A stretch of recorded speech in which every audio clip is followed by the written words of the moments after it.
I guess I was a little too generous. When you see a homeless person holding a sign on the street corner begging for food or money, homeless veteran and whatnot, what do you think? Scam? Legit? Where do they sleep at night? Are you a sympathetic person?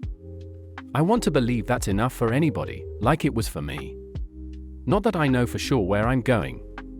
I just know it's kind. I'm in just my mid-20s, but through dedication and sheer whatever, I landed the prestigious position of pawn shop manager at the edge of town. Maybe you've heard of it. Donnell's Electric Knickknacks. Yeah. Well, Donnell, the owner, is a dad, so at least we know where his sense of humor comes from.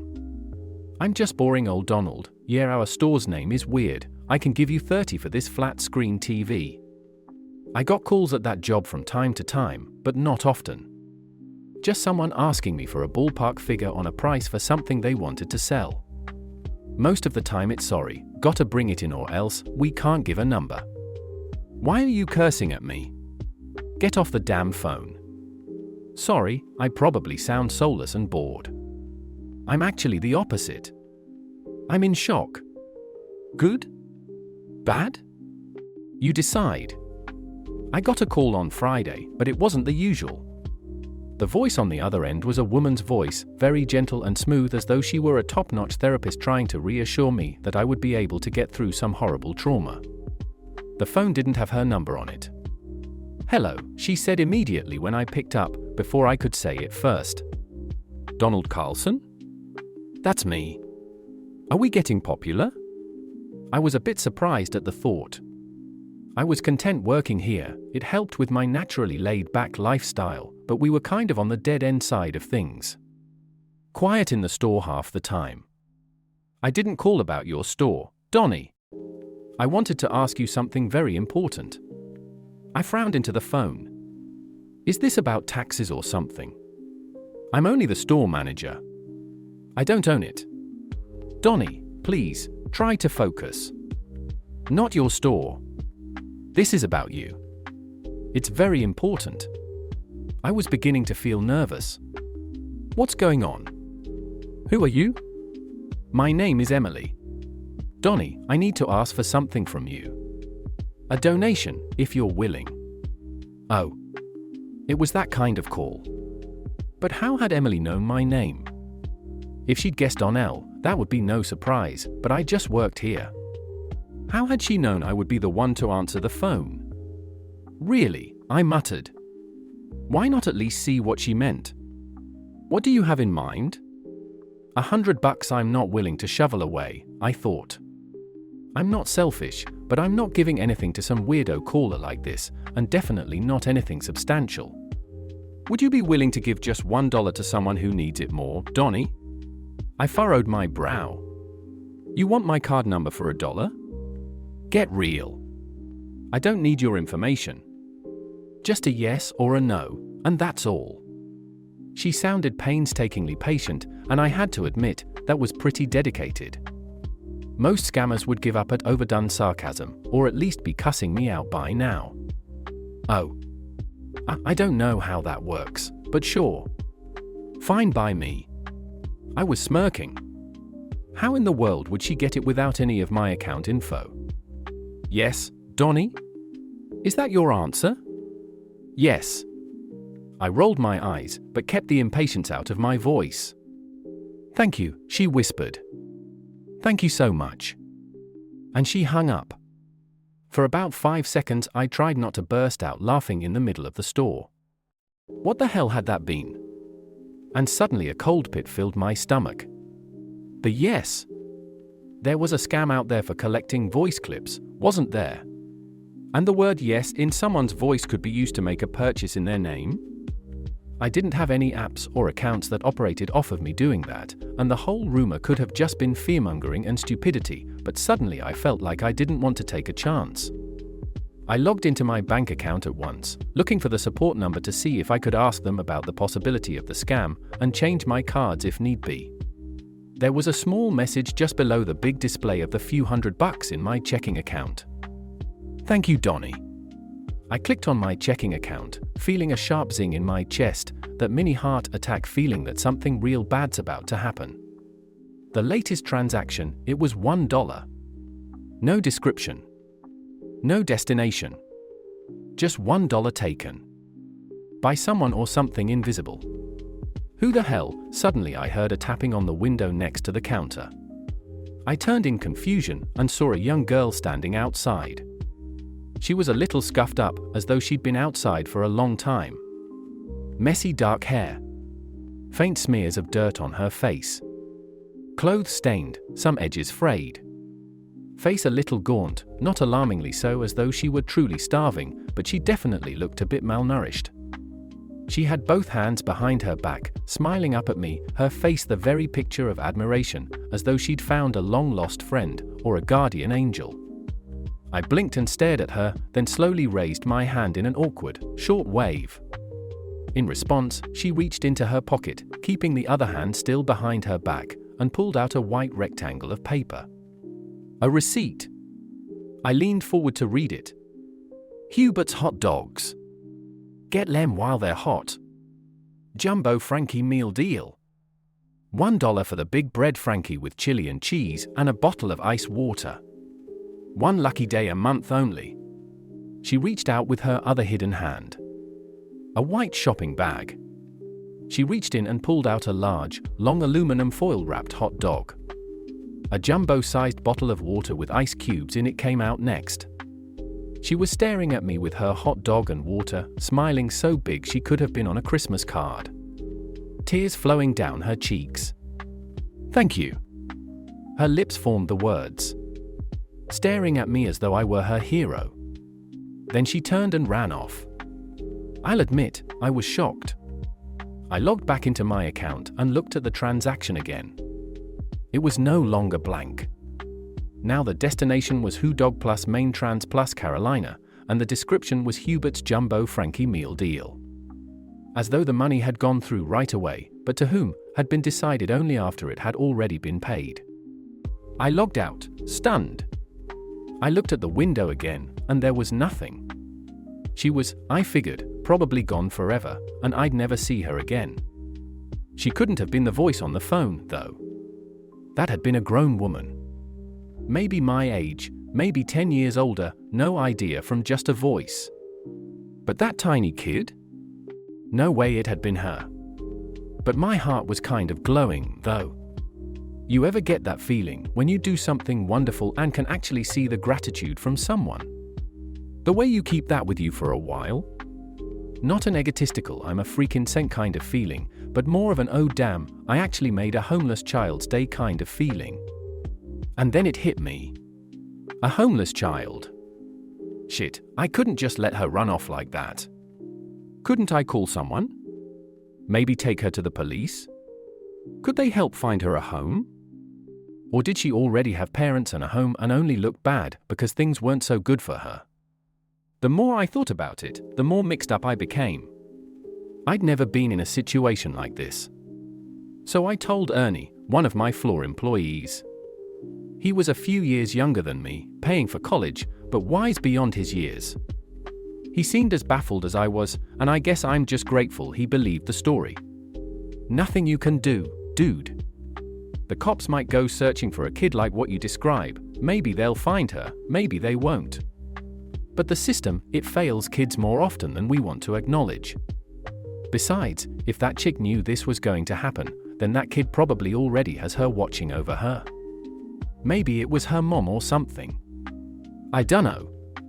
Maybe this was just some cheapo feel-good scam. I hadn't considered that. The little girl probably already had a guardian. That woman on the phone could have been her mom, or her older sister, and besides, she had known my money was going to the kid, hadn't she? Was leaving it there the right choice? I don't know. I'm not filled with worldly knowledge or a KFC-sized bucket full of common sense about every possible difficult situation I could find myself in. But that was what I did. If anything, if she had really needed my help, she wouldn't have run off with such joy on her face, would she? For a week, nothing else happened. And then, Friday again, right after I came back from lunch, the phone rang. I opened my mouth to greet the customer and got the instant hello? Donald Carlson? My stomach sort of squeezed in on itself. Her again. Was this a good thing? Was I going to help another child get a meal somehow? Everything happening around me was perfectly mundane, almost completely ordinary, but I was filled with the sense of something wonderful, almost supernatural. It's me. My voice sounded dry and hoarse. Donnie, it's me again. Emily. Everything worked out well before, and I was wondering if we could do this again.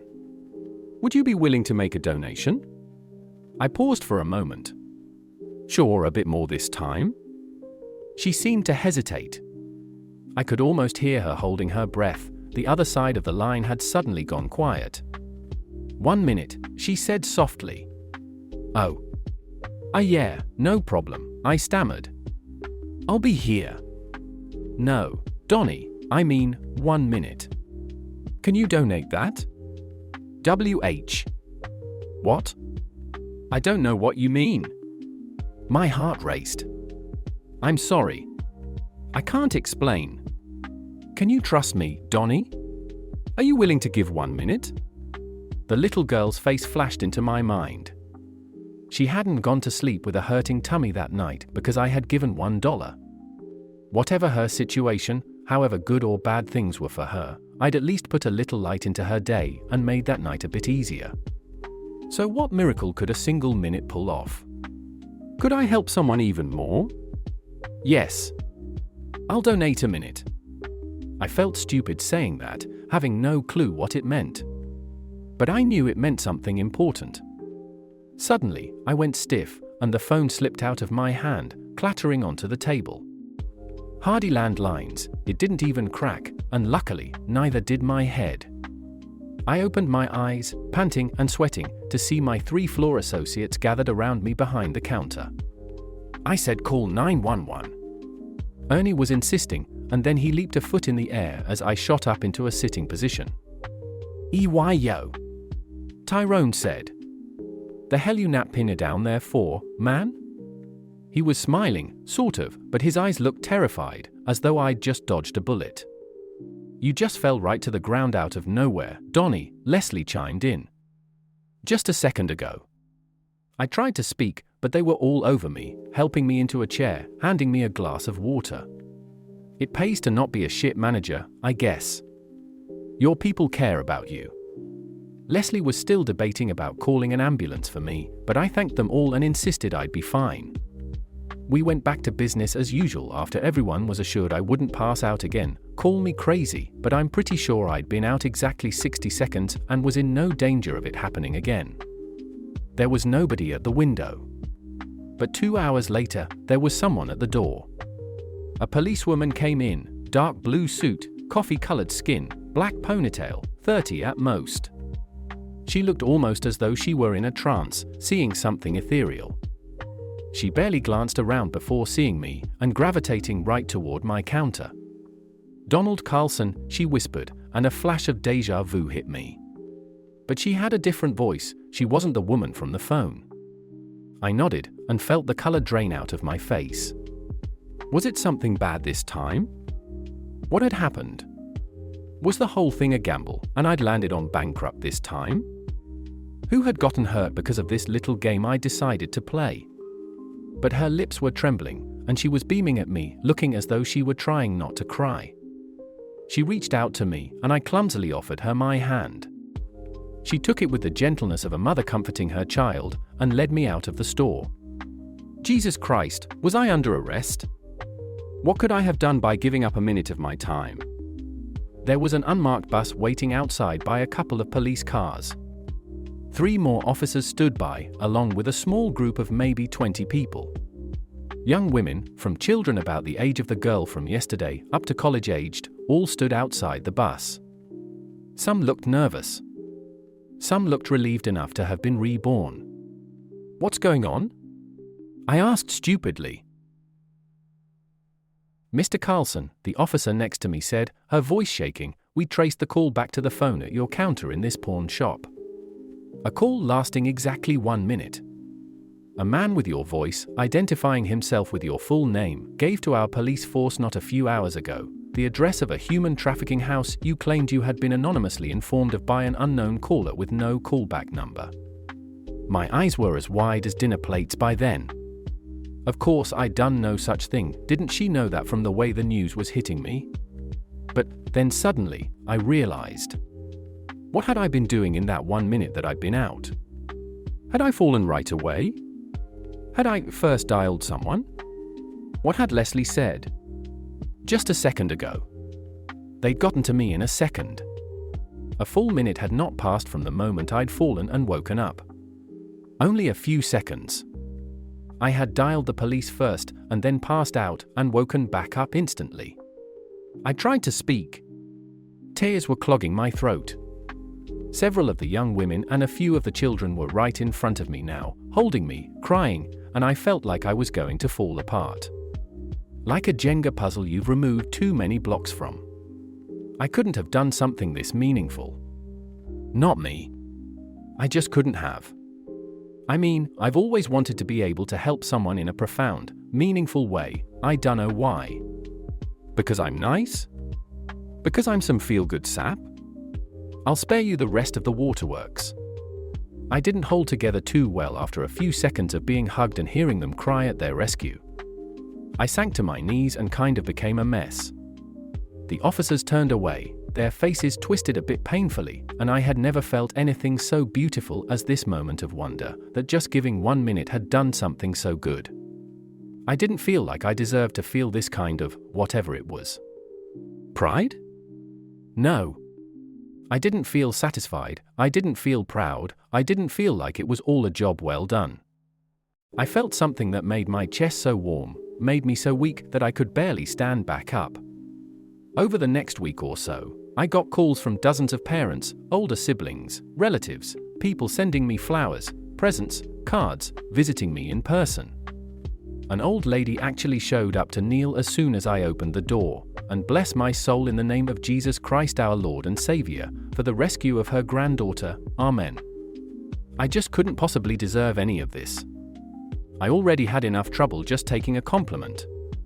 I wasn't really some kind of hero just because I'd given 1 minute to a telephone stranger and then been possessed, right? Well, next Friday. The phone rang. It was evening, almost time for closing, and I'd actually felt a bit hollow that day, as there had been no call. I felt like that had become a side job, almost. Some kind of miracle puppet for the mysterious stranger to pull my strings and make me do wonderful things only she knew could happen. Together we were making a difference. Somehow. Don't ask, I'm still baffled. But if I was some kind of benign meat puppet with a kind master who worked with me to save innocent lives so easily, was I going to ever say no to her calls? You know the answer. Donnie. She spoke the moment I picked up the phone. She sounded different. She sounded so sad. Hey, Demily? I asked. Are you all right? She was quiet for a moment. It went pretty well last time, I admitted, blushing. I didn't want to really acknowledge the weight of it all, and besides, didn't she deserve more credit than me? She must have been the one making things happen. At least I thought she was. I'm sorry, Donnie, she whispered. Oh God, I'm so sorry. My heart sank. Now it had to be something bad, I just knew it. Was there going to be an occasional mishap? A price to pay for such easily done good deeds? Emily? Would you like to make a donation? She asked, with great difficulty. It sounded like each word weighed a ton on her heart. Of course. What kind? I blurted before I could lose my nerve. Good why? She paused, and I could hear her voice momentarily flatten as she quieted down. That small, heart-wrenching sound of someone cutting their voice off to stifle a sob. She was crying. Would you? I heard her moan softly in a quivering voice, and she sniffed a few times, trying to gather a little composure.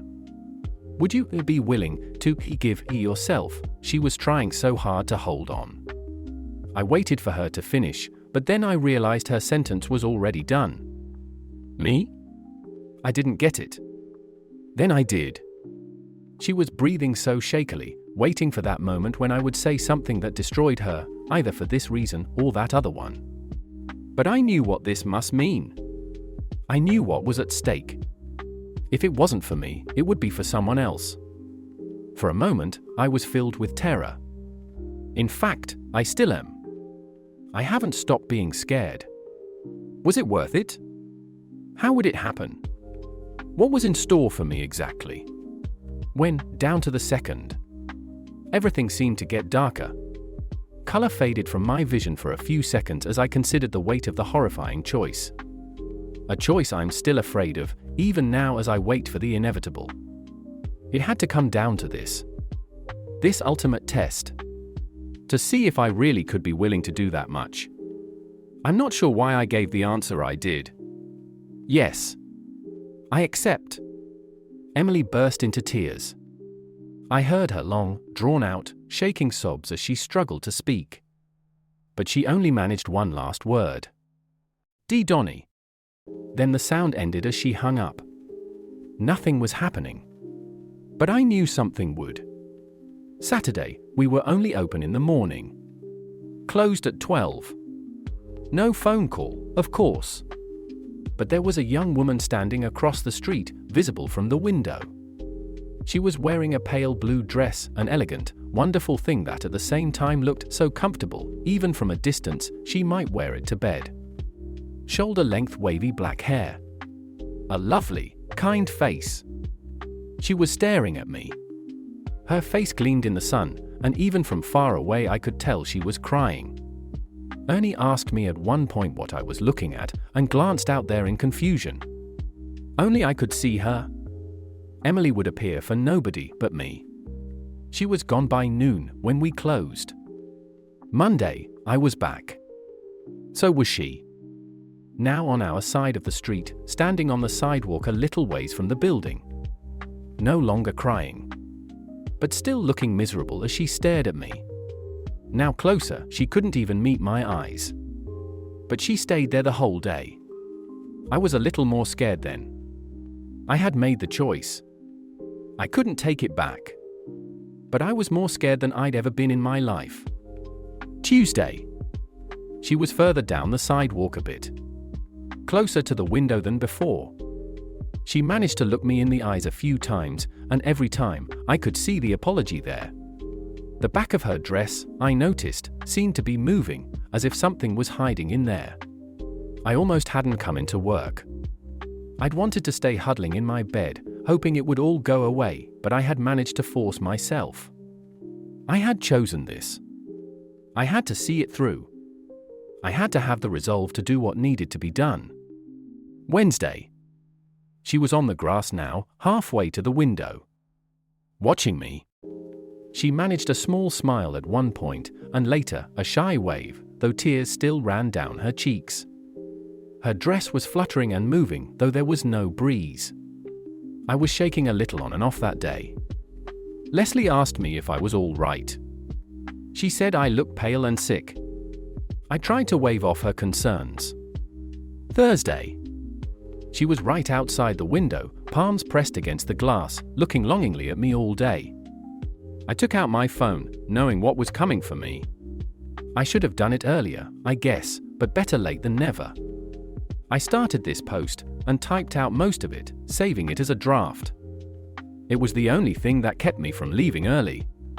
Just reminding myself what I was doing. Friday. The doors unlocked at 7:30 in the morning. The open sign turned on automatically. The doors opened.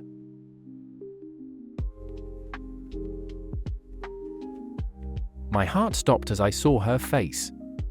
It was too late to run. Too late to change my mind. It had been since the moment I'd said yes. Did I regret it? Did I want to beg her to let me take it back?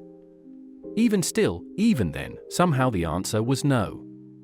Maybe I'm just half softy, half coward, but I couldn't do it.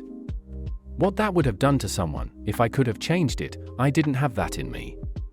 She walked in slowly, her eyes on me, and came up to the counter. I was the only one there. Nobody else came in till 8. She came closer and closer, and I felt like I would pass out, as though she were projecting the fear from her very being, fear mixed with darkness, that feeling of the unknown approaching, the very word I've been too afraid to acknowledge this whole time, just because I can't bring myself to actually write down that I've willingly brought that particular fate to myself. She stood on the other side of the counter, staring into my eyes, into my soul. Then she reached forward and took my hands in hers. Tears filled her eyes. As we stared at each other, it felt as though a lifetime of conversation passed between us in the span of lovely silence. There was nothing but the ticking of the clock on the wall behind me and the beating of my heart.